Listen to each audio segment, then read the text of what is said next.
আসসালামু আলাইকুম। আমি রেসিপিস বাই রাইসাস মম ঢাকা থেকে বলছি। আজ আপনাদের মাঝে নতুন একটা রেসিপি নিয়ে হাজির হলাম। আমলার খোসাসহ একটা আচারের রেসিপি নিয়ে আপনাদের মাঝে এলাম। তো আমার রেসিপি যদি ভালো লেগে যায় তাহলে একটা লাইক দিতে বলবেন না অবশ্যই। আমি প্রথমে আমলাটাকে ভালোভাবে ধুয়ে পরিষ্কার করে নিয়ে তারপরে আমলাটাকে এভাবে আমি পুঁটি দিয়ে কেটে নেব। আপনারা চাইলে এভাবে ছুরির সাহায্যেও কেটে নিতে পারেন। আমি বটি দিয়ে কেটে নিচ্ছি। আমার থেকে বটি দিয়ে কাটতে খুবই ইজি মনে হয়েছিল। আপনারা এভাবেও ট্রাই করতে পারেন। আমলার খোসাকে আমি ছাড়বো না, খোসা রেখেই আমি এভাবে আমলাটাকে কেচে নিচ্ছি। একদম কুচি কুচি করে কেটে নিচ্ছি। আমলাটার আচারটা যখন রেডি হয়ে যাবে তখনই আমি আপনাদেরকে হাতে সাহায্যে দেখিয়ে দিব। একদম খুবই নরম সফট তুলতুলে হয়ে গেছে। এভাবে আমলাটাকে কুচি করে নিলেই আমলার আচারটা খুবই মজা টেস্ট হয়।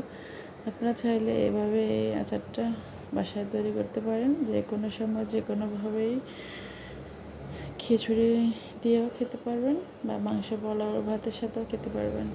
খুবই টেস্ট হয় এই আচারটা এভাবে তৈরি করলে। আপনারা একবার হলে ট্রাই করে দেখবেন।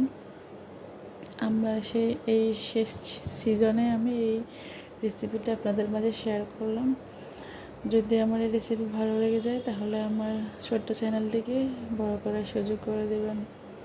আমার চ্যানেলটিকে সাবস্ক্রাইব করে আমার পাশে থেকে যেতে পারেন। তো আমার এভাবে আমলাগুলো সবগুলো আমি একে একে কেটে নিয়ে সবগুলো ভালোভাবে আবার ধুয়ে লবণ দিয়ে মাখিয়ে নিচ্ছি।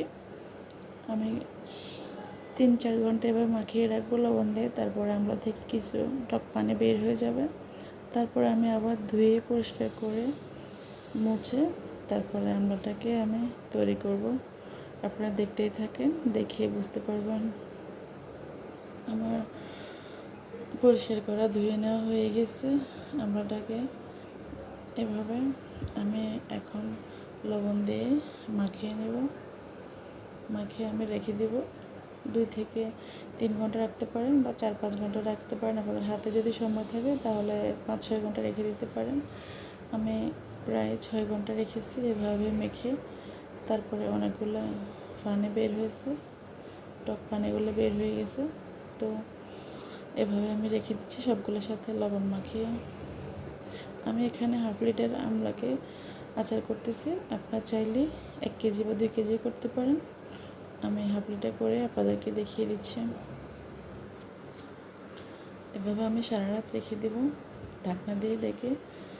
তো আমার ঢাকনা দিয়ে ডেকে রাখার পরে আমি ধুয়ে ভালোভাবে পরিষ্কার করে নিয়ে এখন আমি একটা হাঁড়িতে সরিষার তেল দিয়ে আমি আমলাটাকে ছেড়ে দিয়েছি। তারপরে আমি আদা রসুন ব্লেন্ড করা দিয়ে নেড়ে নিচ্ছি ভালোভাবে। এভাবে কিছুক্ষণ আমি আদা রসুন ব্লেন্ড করে নাড়বো আমলাটাকে চুলার উপরে। তারপর 1 চামচ লবণ দিয়ে দিলাম। টক জিনিসে একটু লবণটাই বেশি লাগে, আপনারা পরিমাণ মতো ওভাবে দিয়ে নেবেন। এরপরে আমি শুকনো লঙ্কা গুঁড়া 1 চামচ দিয়ে দিলাম। তারপরে আমি গরম মশলা অ্যাড করলাম 1 চামচ।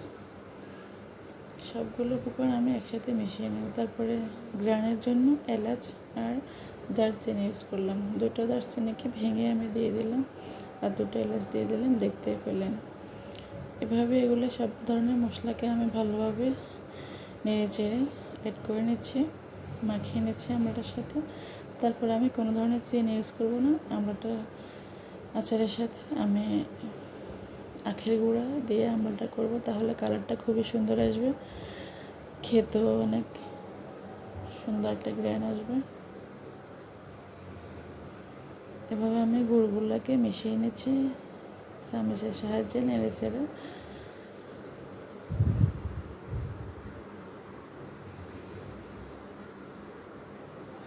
ভালোভাবে মিশিয়ে নেওয়ার পরে আমি আমার এখানে 5 ফোড়ন অ্যাড করব।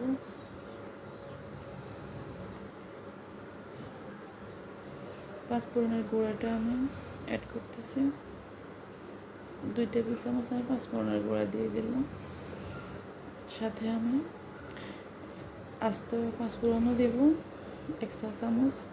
আস্তে পাঁচফোড়ন দেবো, ওটার ফ্লেভারও ভালো যেন আসে, তাই আমি স্ট্রং একটা যেন ফ্লেভার আসে, তাই আমি আস্তে পাঁচফোড়নও দিয়ে দিচ্ছি এখানে,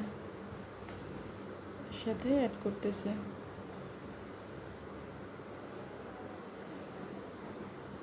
তো এইভাবে আমি ভালোভাবে এগুলো নেড়ে চেড়ে মিশিয়ে নেব, পানিটাকে শুকিয়ে নেব।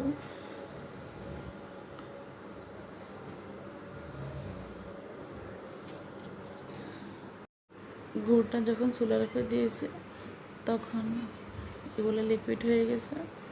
এরপরে আমলার গায়ে থেকে যে একটু পানি বের হচ্ছে, এই পানিগুলো আমি ভালোভাবে শুকিয়ে নিচ্ছি, গুড়টার পানিও শুকিয়ে যাবে। তো এভাবে আমি নাড়বো, নাড়তে নাড়তে এগুলো একসময় শুকিয়ে যাবে, আমলাটাও নরম সফট হয়ে যাবে। আমি চুলার আঁচটা একটু কমিয়ে দেব, এভাবে আস্তে আস্তে আমলাটা হয়ে আসবে। তখন যখন হয়ে আসবে, নরম হয়ে যাবে, তখন আমি চুলাটা অফ করে দেব। দেখতেই থাকেন। আমার রেসিপিগুলো যদি ভালো লেগে থাকে কোনো অংশে, আমার এই আমলা রেসিপি যদি কোনো অংশে ভালো লাগে, তাহলে একটা লাইক দিতে ভুলবেন না প্লিজ। তো নতুন রেসিপি দেখার আমন্ত্রণ জানিয়ে আজকে এখানে বিদায় নিচ্ছি। আল্লাহ হাফেজ। সবাই ভালো থাকবেন, সুস্থ থাকবেন। সবার প্রতি সম্মান, ভালোবাসা ও শ্রদ্ধা জানিয়ে আজকে এখানে বিদায়। আল্লাহ হাফেজ। আসসালামু আলাইকুম।